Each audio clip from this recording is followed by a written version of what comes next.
श्री राधे राधे दोस्तों, मेरे चैनल श्री जी में आप सभी लोगों का स्वागत है। आज 16 जून और दिन मंगलवार है। आपका दिन मंगलमय हो। कल मैं पुरुषोत्तम मास की कथा का अध्याय अंतिम यानी कि 31वां अध्याय आज हम आपको सुनाते हैं। तो चलिए शुरू करते हैं। पुरुषोत्तम मास का अंतिम अध्याय 31। बोले विष्णु भगवान की जय हो। जय श्री ओम नमो भगवते वासुदेवाय नमः। सूत जी बोले, हे विप्रो, नारद मुनि इस प्रकार पतिव्रता के धर्म को सुनकर कुछ पूछने की इच्छा से पुरातन नारायण मुनि से बोले। नारद जी बोले, हे बद्रीपते, आपने समस्त दानों में अधिक फल को देने वाला कांसा के संपुट का दान कहा है, इसे स्पष्ट करके मुझसे कहिए। श्री नारायण बोले, हे ब्राह्मण, प्रथम एक समय पार्वती ने इस व्रत को किया था। उस समय श्री महादेव जी से पूछा कि हे महादेव जी, इस व्रत में उत्तम दान क्या देना चाहिए, जिसके देने से मेरा पुरुषोत्तम व्रत संपूर्ण हो जावे। हे दया सिंधु, समस्त प्राणियों के कल्याण के लिए उस दान को मेरे से कहिए। पार्वती की वाणी सुन शंभु ने श्री पुरुषोत्तम भगवान का ध्यान करते हुए मन में इस बात का विचार कर समस्त लोक के हित को चाहने वाली उमा से कहा।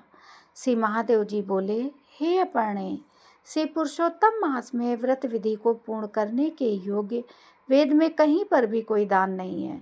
हे गिरिसुते, जो जो उत्तम दान कहे हैं वे सब श्री कृष्ण के प्रिय पुरुषोत्तम मास में गौड़ हो गए हैं।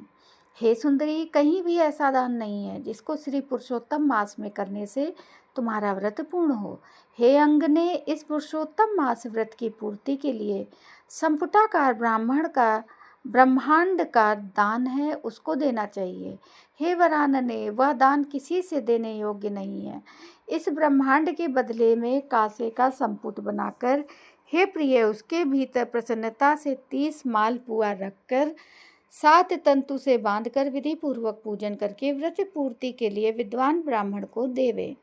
यदि संभव हो तो 30 संपुट देवें। धूर्जटी भगवान के उपकारक और सुंदर वचन को सुनकर पार्वती प्रसन्न हो गई।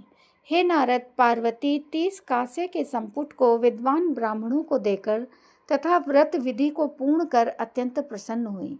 सूत जी बोले, हे विप्र लोग, इस प्रकार नारद मुनि नारायण की वाणी सुन अत्यंत तृप्त हो बारंबार नमस्कार पुनः बोले।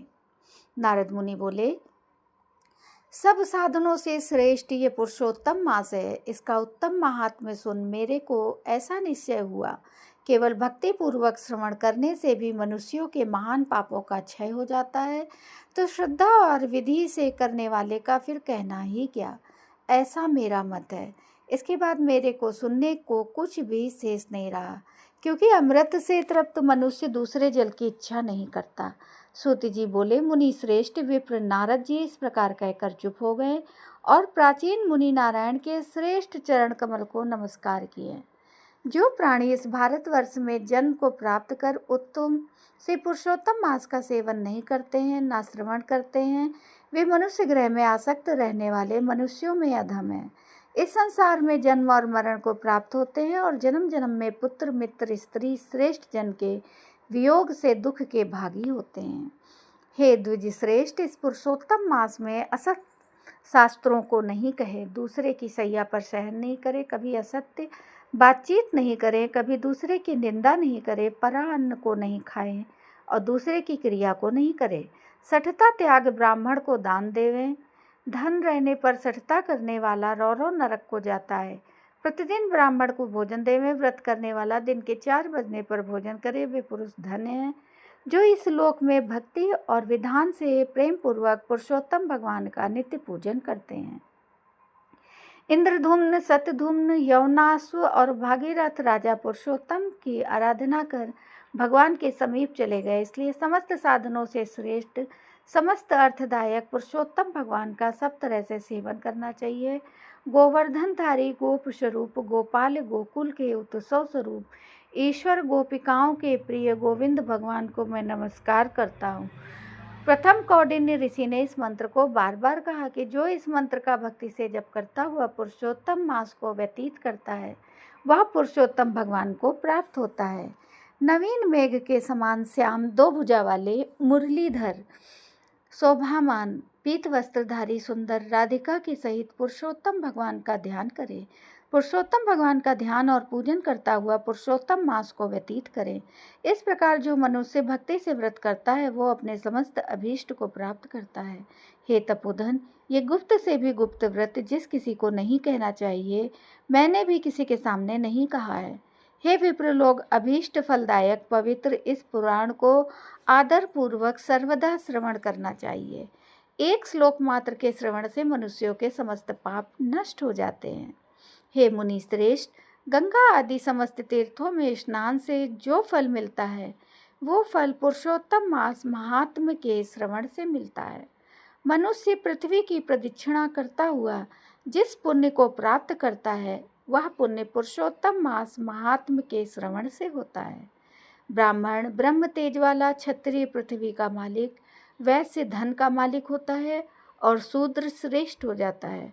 और जो दूसरे पशुचर्या में तत्पर किरात हूण आदि हैं, वे सब पुरुषोत्तम के महात्म श्रवण से मुक्ति को प्राप्त करते हैं।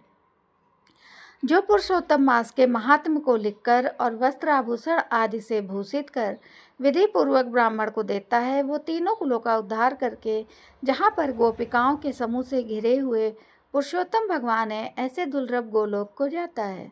जो इस उत्तम महात्म को लिखकर गृह में रखता है, उसके गृह में समस्त तीर्थ निरंतर विलास करते हैं।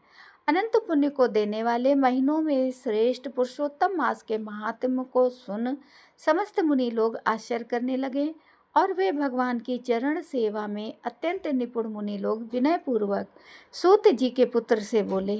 ऋषि लोग बोले, हे सूत, हे सूत, हे महाभाग, हे महामते, तुम धन्य हो। तुम्हारे मुख से अमृत पान कर हम सब अत्यंत कृतार्थ हो गए हैं। हे सूत, हे पौराणिकों में शिरोमणि, तुम सदा चिरंजीवी हो और तुम्हारी कीर्ति निरंतर जगत में पवित्रों को भी पवित्र करने वाली हो। तुम्हारे मुख कमल से निकले हुए श्री मुकुंद के कथामृत के पान में लोल नैमिसारण में स्थित मुनींद्रों द्वारा आपके लिए अत्यंत पूज्य ब्रह्मा का आसन दिया गया है। जब तक विष्णु भगवान की कीर्ति पृथ्वी पर रहे तब तक इस पृथ्वी पर मुनियों के समाज में हरि भगवान की सुंदर कथा को आप कहते रहें। इस प्रकार ब्राह्मणों के आशीर्वाद को ग्रहण कर और समस्त ब्राह्मणों की प्रदक्षिणा और नमस्कार कर अपने कृत्य को करने के लिए गंगा के तट पर सूत जी के पुत्र गए। नैमिसारण्य में स्थित सब लोग परस्पर कहने लगे, ये प्राचीन पुरुषोत्तम मास का श्रेष्ठ और दिव्य महात्म्य इच्छित अर्थों को देने में कल्पवृक्ष ही है। तो बोले विष्णु भगवान की जय हो, पुरुषोत्तम मास की जय हो।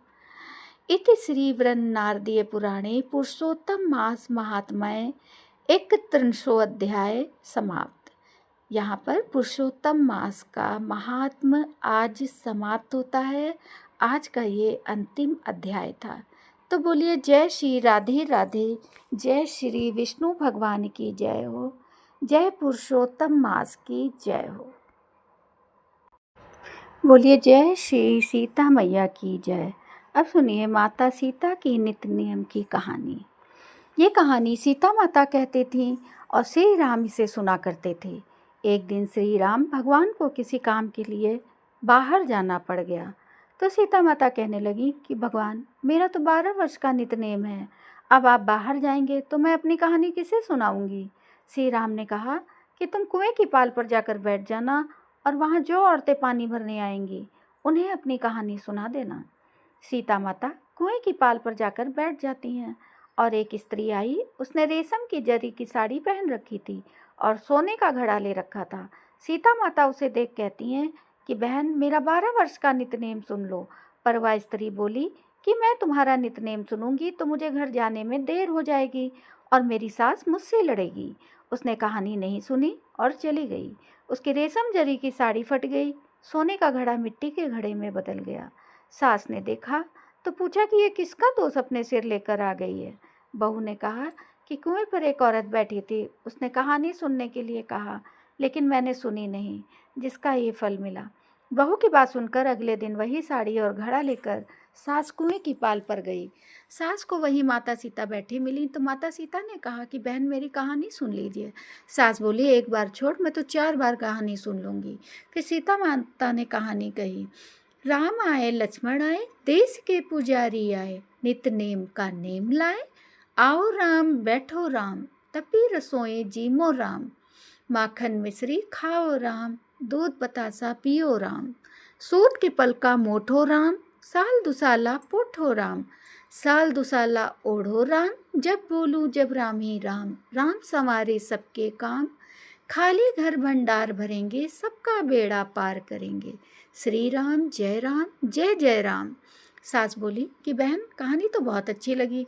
कहानी सुनकर सास घर चली गई और उसकी साड़ी फिर से रेशम जरी की बन गई। मिट्टी का घड़ा फिर सोने के घड़े में बदल गया। बहू कहने लगी, सासू माँ आपने ये सब कैसे किया? सास ने कहा कि बहू तो दोष लगा के आई थी और मैं अब दोष उतार कर आ रही हूँ। बहू ने फिर पूछा कि वह कुएं वाली स्त्री कौन है? सास बोली कि वे सीता माता थी। वे पुराने से नया कर देती हैं, खाली घर में भंडार भर देती हैं, वह लक्ष्मी जी का वास कर देती हैं, आदमी की जो भी इच्छा हो उसे पूरा कर देती हैं। बहू बोली कि ऐसी कहानी मुझे भी सुना दो। सास बोली कि ठीक है, तुम भी सुनो। और सास ने कहानी शुरू की। राम आए लक्ष्मण आए, देश के पुजारी आए, नित नेम का नेम लाए। आओ राम बैठो राम, तपी रसोई जीमो राम।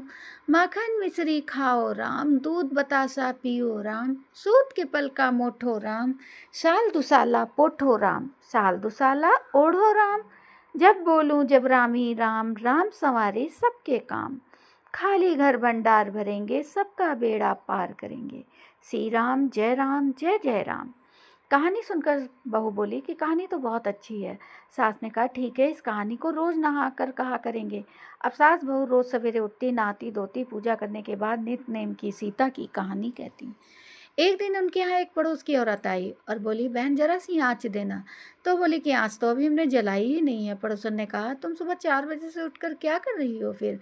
उन्होंने कहा कि सुबह उठकर हम पूजा करते हैं, फिर सीता माता की नितनेम की कहानी कहते हैं। पड़ोसन ने उनकी बात सुनकर फिर कहा कि सीता माता की कहानी कहने से तुम्हें क्या मिला? वे बोली, इनकी कहानी कहने से घर में भंडार भर जाते, सारे काम सिद्ध होते हैं, मन की इच्छा भी पूरी होती है। पड़ोसन कहती है, बहन ऐसी कहानी तो मुझे भी सुना दो फिर। वो बोली, ठीक है, तुम भी ये कहानी सुन लो। तब है जो ना बहू कहानी कहती है। राम आए लक्ष्मण आए, देश के पुजारी आए, नित नेम का नेम लाए। आओ राम बैठो राम, तपी रसोई जीमो राम। माखन मिश्री खाओ राम, दूध बतासा पियो राम। सूत के पल का मोठो राम, साल दुसाला पोठो राम। साल दुसाला ओढ़ो राम, जब बोलूं जब रामी राम। राम संवारे सबके काम, खाली घर भंडार भरेंगे, सबका बेड़ा पार करेंगे। जय राम श्री राम जय जय राम। पड़ोसन ने उनकी बात सुनकर फिर कहा कि सीता माता की कहानी कहने से तुम्हें क्या भंडार मिला? तब सारी कहानी सुनने के बाद पड़ोसन कहने लगी, बहन कहानी तो मुझे बहुत अच्छी लगी। अब वह पड़ोसन भी नितनेम सीता माता की कहानी कहने लगी। कहानी कहने से सीता माता ने पड़ोसन के भी भंडार भर दिए। अब तो पूरे मोहल्ले में नितनेम की कथा चल पड़ी, हर किसी की मनोकामना पूरी होने लगी। हे सीता माता, जैसे आपने उनके भंडार भरे, वैसे ही आप हमारे भी भंडार भरना। कहानी सुनने वाले के, हुकारी भरने वाले के और कहानी कहने वाले के भी भंडार भरना। तो बोलिए सीता मैया की जय हो, जय श्री रामचंद्र की जय हो, बोलिए विष्णु भगवान की जय हो। विष्णु सुनिए विनय, सेवक की चित लाए, कीरत कुछ वर्णन करूं, दीजिए ज्ञान बताए। नमो विष्णु भगवान खरारी, कष्ट न सावन अखिल बिहारी। प्रबल जगत में शक्ति तुम्हारी, त्रिभुवन फैल रही उजियारी। सुंदर रूप मनोहर सूरत, सरल स्वभाव मोहिनी मूरत। तन पर पीतांबर अति सोहत, बैजंती माला मन मोहत। शंख चक्र कर गदा विराजे, देखत दैत्य असुर दल भाजे। सत्य धर्म मद लोभ न गाजे, काम क्रोध मद लोभ न छाजे। संत भक्त सज्जन मन रंजन, दनुज असुर दुष्टन दल गंजन। सुख उपजाए कष्ट सब भंजन, दोष मिटाए करत जन सज्जन। पाप काट भव सिंधु तारण, कष्ट नाश कर भक्ति उबारण। करत अनेक रूप प्रभु धारण, केवल आप भक्ति के कारण। धरण धेनु बन तुम ही पुकारा, तब तुम रूप राम का धारा। भार उतारे असुर दल मारा, रावण आदिक को संघारा। आप वराह रूप बनाया, हिरण्याक्ष को मार गिराया। धर्मतस्य तनि सिंधु बनाया, 14 रत्नन को निकलाया। अमिलक असुरन दंड मचाया, रूप मोहिनी आप दिखाया। देवन को अमृत पान कराया, असुरन को छवि से बहलाया। कूर्म रूप धर सिंधु मझाया, मंद्राचल गिरि तुरत उठाया। शंकर का तुम फंद छुड़ाया, भस्मासुर को रूप दिखाया। वेदन को जब असुर डुबाया, कर प्रबंध उन्हें ढूंढवाया। मोहित बन कर खलहि नचाया, उसहि कर से भस्म कराया। असुर जलंधर अति बलदाई, शंकर से उनकी लड़ाई। हार पार शिव शकल बनाई, कीन सती से छल खल जाई। सुमिरन कीन तुम्हें शिवरानी, बतलाई सब विपत कहानी। तब तुम बने मुनीश्वर ज्ञानी, वृंदा की सब सुरति भुलानी। देखत 3 धनुज शैतानी, वृंदा आए तुम्हें लपटानी। होय स्पर्श धर्म क्षति मानी, हना असुर उर शिव शैतानी। तुमने ध्रुव प्रहलाद उबारे, हिरण्याकुश आदिक खल मारे। गणिका और अजामिल तारे, बहुत भक्त भव सिंधु तारे। हरहु सकल संताप हमारे, कृपा करऊँ हरि सिरजनहारे। देखऊँ मैं निज दरस तुम्हारे, दीन बंधु भक्तन हितकारे। चहत आपका सेवक दर्शन, करहु दया अपनी मधुसूदन। जानू नहीं योग्य जप पूजन, होए यज्ञ स्तुति अनुमोदन। शील दया संतोष सुलक्षण, विदित नहीं व्रत बोध विलक्षण। करहूँ आपका किस विधि पूजन, कुमति विलोक होत दुख भीषण। करहूँ प्रणाम कौन विधि सुमिरन, कौन भांति मैं करहूँ समर्पण। सूर्य मुनि करत सदा शिवकाई, हर्षत रहत परम गति पाई। दीन दुखिन पर सदा सहाई, निज जन जान लेव अपनाई। पाप दोष संताप नसाओ, भव बंधन से मुक्त कराओ।